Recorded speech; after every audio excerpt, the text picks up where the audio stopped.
All right, so I'm so excited about today because I am going to be doing a craft that hopefully will last for years and years and years for our Christmas tree. So when we were growing up, something my mom used to do, whenever we would decorate the tree, my dad would get the tree up and then my mom would say, okay, nobody put ornaments on yet because I have to do the ribbon. And she would proceed to wrap a ribbon around the tree and like twirl it and wrap it.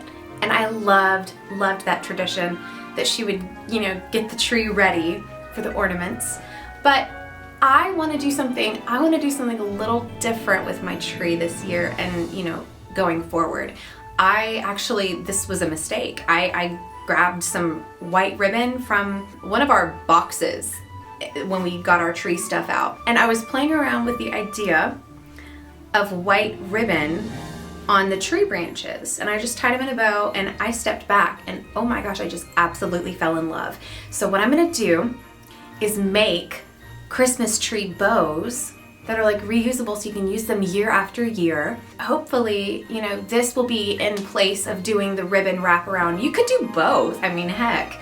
What's so simple and elegant about a Christmas tree is like the glass blown vintage ornaments, and I love the white, the contrast that those white bows bring to the darkness of the tree. It's just really beautiful.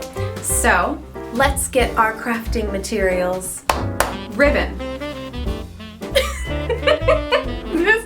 I did not expect it to be this big. I ordered it on Amazon because I always do this. I look around online to see where the best deal is, and Amazon had the best value for their ribbon because this is wired. You want to get wired lined ribbon so you can manipulate it into a bow so it'll form the perfect shape you want. Oh, also you need, scissors, clamps so you can like keep whatever we're making in place. Now, if you're not good at tying bows, that's okay. Whenever I tie bows, I feel like I just spend so much time on making it perfect. And we are going to make sure our bows look perfect, but we're gonna do it kind of piece by piece, if that makes sense. So, let's get crafting! Get started, just make sure you have all of your supplies handy. I've got my ribbon, my really, really good, reliable scissors, and I went ahead and plugged up the hot glue gun so it could get heating. And since I'm using a hot glue gun, I want to make sure I have plenty of paper down to protect the surface.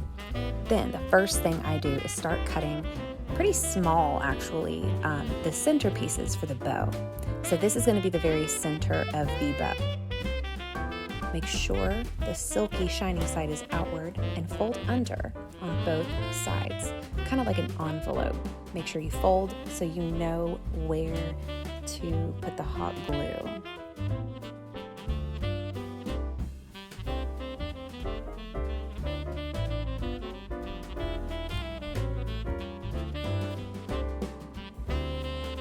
And after it's all folded, kind of like this, you can open it back up to put the hot glue inside. And you want to be very quick and careful, fingers don't get burnt, but just go ahead and fold, press it in place. So that's the line of glue, and then fold it again on the other side. That is the center of your bow. So then you take a quite long piece of ribbon, fold it in half.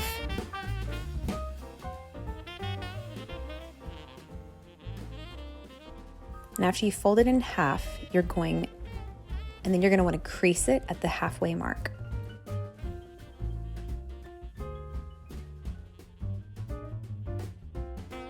The halfway mark crease marks the center of the bow, aka where you will ultimately be pasting the center of the bow onto. So what we're going to do, we are literally going to just shape this ribbon into a bow. Now, I like to cinch the ribbon a specific way. What we need to do is literally shape this ribbon as a bow using that fold mark as the center point. So I cinch it in, and you can cinch it in however you want. I've done it with like a little, triple pinch, and then you literally make it in the shape of a bow. Be very cognizant of your shiny side. There's going to be one portion of the bow on either side that will not be shiny. That's just the nature of this. But the good thing about a wired ribbon is that you can manipulate it to be however you want it to be. So be very careful to cinch everything in together, hold it at one place. And you'll definitely need to practice this. I had to practice this a couple of times, but you will get good at it and then you'll start going so fast.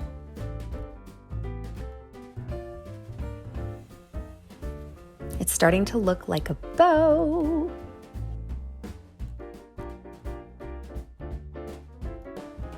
So then we have our bow shape, all happy.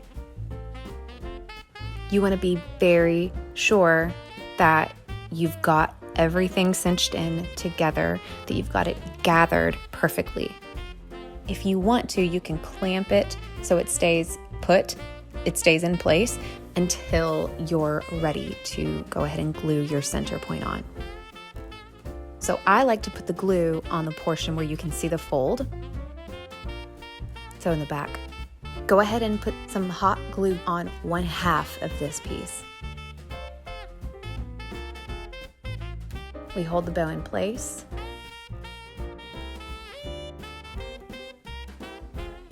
As we put the center of the bow starting at the back. With the hot glue, we start gathering it all together and twisting.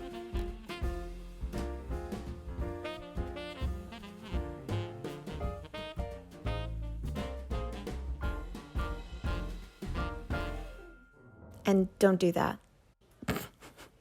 It's really hot.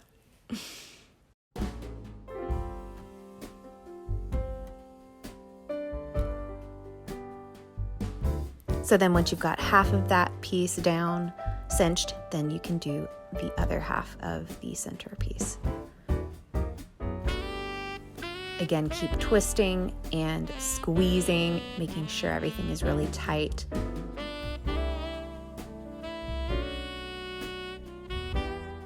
And then you're done. Hopefully the seam of this is only visible at the back of the bow.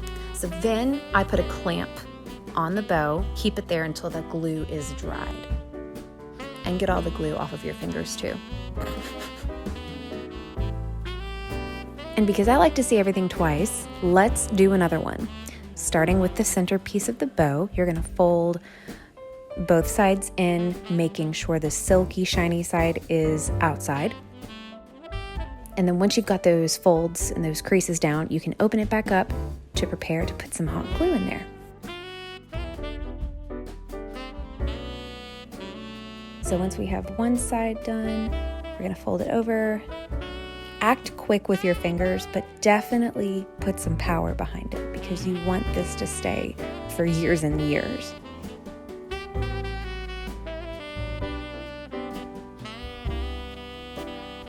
When it comes to the other side, I just kind of keep the flap open a little bit.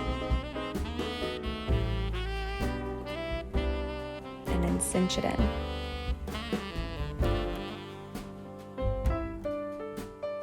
Then when you get your long ribbon, again, make it longer than you think it needs to be, y'all. Honestly, this is even too short. As I kept going on and doing these, this length ribbon was even too short for these bows. Fold it in half though, put that crease in there at the halfway point of this ribbon, because that halfway point is your guidepost when you start forming your bow. I should really say your faux bow, because it's not a bow, it is a faux bow, but it looks like a bow, but it is faux. Make sure as you do this, the silky side is outside on both angles. The main parts you want to make sure are the silky sides, are the bows at the top. The ones on the bottom honestly don't really matter, because since this ribbon is wired, you can turn it around and show the shiny side. It's so easy to do that since it's wired ribbon. That's why the wired is so crucial to this project, because it fixes any mistakes, really. Now, if you want to, you can cut off the edges of this centerpiece, but the part you're going to put the glue on is the part where you can see the seam. The first thing you want to do when you start this bow is glue half of that centerpiece. Put the glue only on half of it. Trust me, that will be plenty to get you through, because you're going to be twisting and holding it tight. You don't want a ton of hot glue when you're trying to squeeze your fingers together. Trust me, sister. Put the center part on the back side of the bow. That's where you want it to start, because the front of the bow ideally only has the perfect seam visible. Start twisting.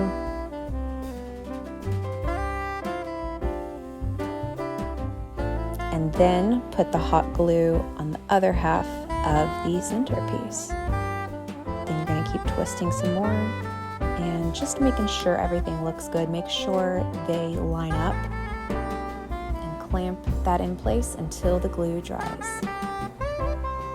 While it's drying, you can start to manipulate the bow, how you want it to look, and it's actually so easy once you have a good foundational shape. It's so easy to make sure, and see, even here I'm twisting the bottom to make sure the silky side is out. I should mention, if you're using white ribbon, make sure your hands are washed before you do this, because you're going to be touching on them a lot. And then let's go ahead and check on the first one we did. The first one is dried and it is perfect. You can go ahead and manipulate it however you want it to look. And the great thing about these is you don't need any wire on the bows. You can just nestle them into your tree. I literally can't believe how easy this was. Only had one casualty, but that was actually from cleaning up. So this, I did not burn myself with hot glue. Don't worry. This is like kind of amazing. No, it is amazing. This looks incredible. Here we have it. This is what they look like. You have, that was the centerpiece that we started with. And then in the back of the bow, that's the seam. And so the front of it just looks perfect. And with the wire, you can make it look however you want. I like the look of the bottom ones going straight down. So I just kind of like pull them in together. So they're going straight down like that. And then you nestle them on the tree. You just nestle them in. I mean, how easy is this? It was so easy. I'm not a great DIYer when it comes to this kind of stuff, but like, okay, that was so easy. I'm just being real. It was so simple. And once I started, I just kept on going. I'm gonna take this out and then show you how I nestled it in there. You just kind of look for a empty area on your tree and then think, ooh, this would be great right in here. If it doesn't fit perfectly, that's fine, because you can like weave it to go behind some ornaments like that. Definitely want to see my dad's skis. So you can push it back, and it can go behind. And again, because it is wired, you can make it do whatever you want. And since I am at the tree, I thought it'd be a good time to unbox a Lacey Lurch package that I just got in the mail. They have new gift boxes this season. Oh, these are gorgeous. Beautiful gift box. Thank you guys, Lacey. Whew.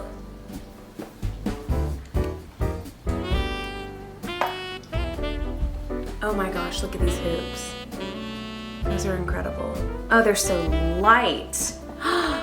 These are light. All right, let me look at the other ones. Ah! Pearls with diamonds around them. Oh my gosh. I'm trying them on. Absolute coincidence that I'm wearing the Lacey Lurch pearl button earrings already. I've had these so long, and I always get these for like friends for their birthdays or Christmas. They are classic. They are classic. Okay, let's try on the hoops. Oh my gosh. You've gotta be kidding me right now. These hoops are so perfect.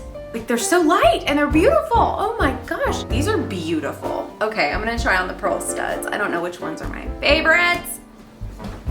Oh my gosh, look at these.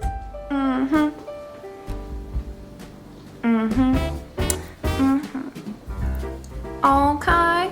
Christmas version of my little YouTube plug. Like this video, subscribe, and turn on the notification bell.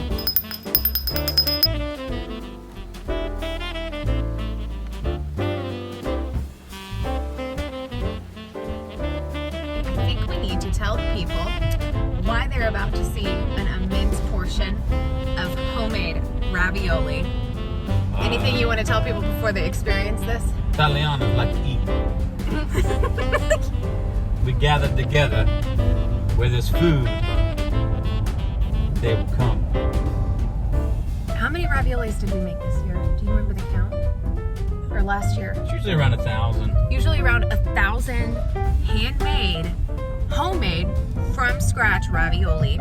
So last year we made 1,100 raviolis or something like that. How did this like start? They freeze it. They freeze all that ravioli. We have it for just holidays throughout the year. So without further ado, we're gonna show you some raviolis. Ravioli. Ravioli. Raviolis. That just doesn't sound right. Ravioli. Raviola.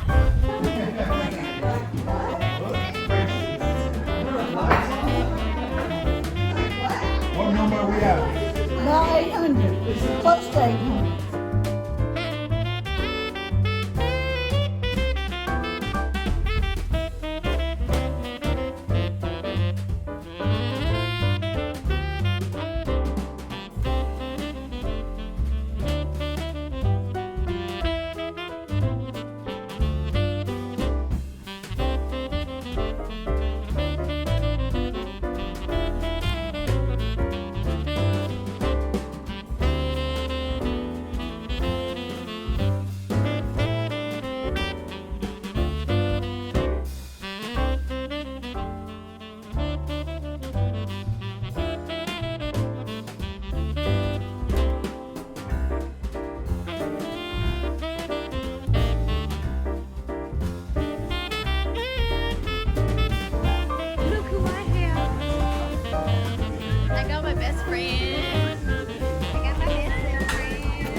He's got his little foot on you.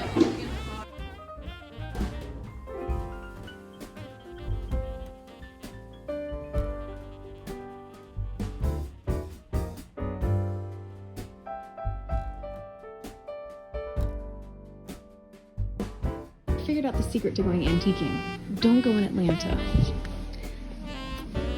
This is $31. That is a gorgeous ice bucket. Hello, beauties. How much are you two? $150 for the pair? That's the secret to antiquing, folks. Don't go in Atlanta. Drive to Alabama. Actually, don't, because then there's less for me. I see something I want. Yeah, we'll sell them.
I spy something happy.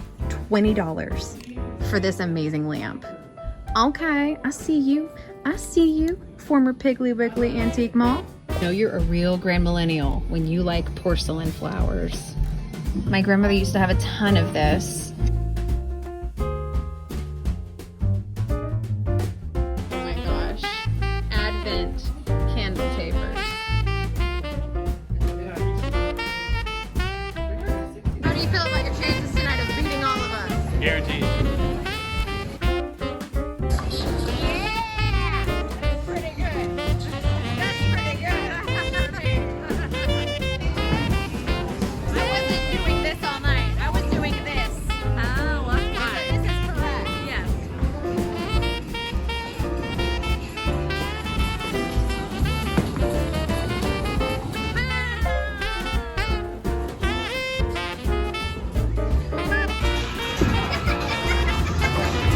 To show y'all what we got at the antique store.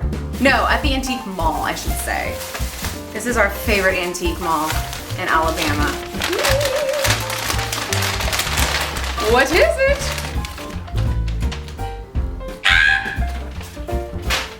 I know. He's so cute. Hi guys, what's happening? Okay, that was weird. But I love him. I love him. And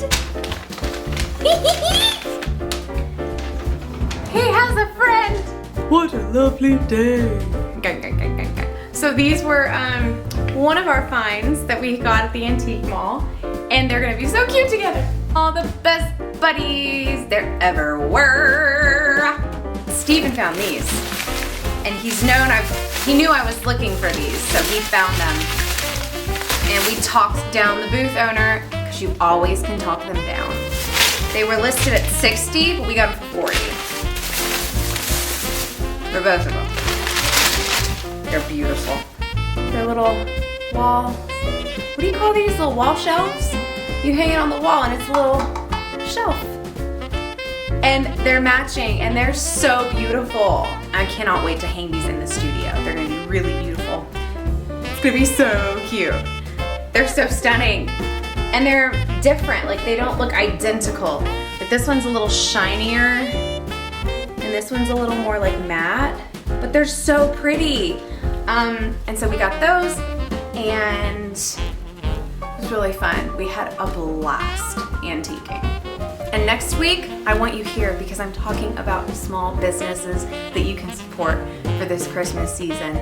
I have put together a giant list of my favorite small businesses that I shop at that I like to support. Most of them are women owned, so stay tuned for next week. I hope you guys enjoyed this super sweet tutorial of making bows for your Christmas tree.